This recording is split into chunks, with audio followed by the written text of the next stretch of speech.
এবার জেনে নিন ক্ষীরাই গিয়ে আপনি কত রকমের ফুল দেখতে পাবেন। ক্ষীরাইতে হাজার হাজার ফুল গাছের সারি গোটা শীতকালেই হাওয়ায় দোলা দেয়, যেন ফুলের মেলা, রঙের মেলায় বসেছে এখানে।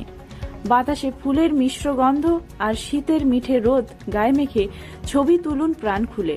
যেদিকেই যাবেন হরেক রকমের ফুল, গাঁদা, চন্দ্রমল্লিকা, রজনী, গোলাপ, আরো কত কি।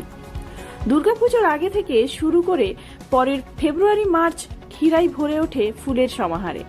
তবে মেনলি জানুয়ারি থেকে ফেব্রুয়ারি এই 2 মাসই ফুলে ভরে ওঠে ক্ষীরাই। কাঁসাই ও ক্ষীরাই নদী কিছুটা দূরত্বে সমান্তরালে বয়ে চলেছে, আর এই 2 নদীর মধ্যবর্তী উপত্যকা যত ফুলের রাজত্ব। মাইলের পর মাইল খেতে ফুল চাষ করেন স্থানীয় চাষিরা। দেখে মনে হবে যেন ফুলের রঙিন গালিচা পেতে রেখেছে কেউ। কি নেই এই গালিচায়?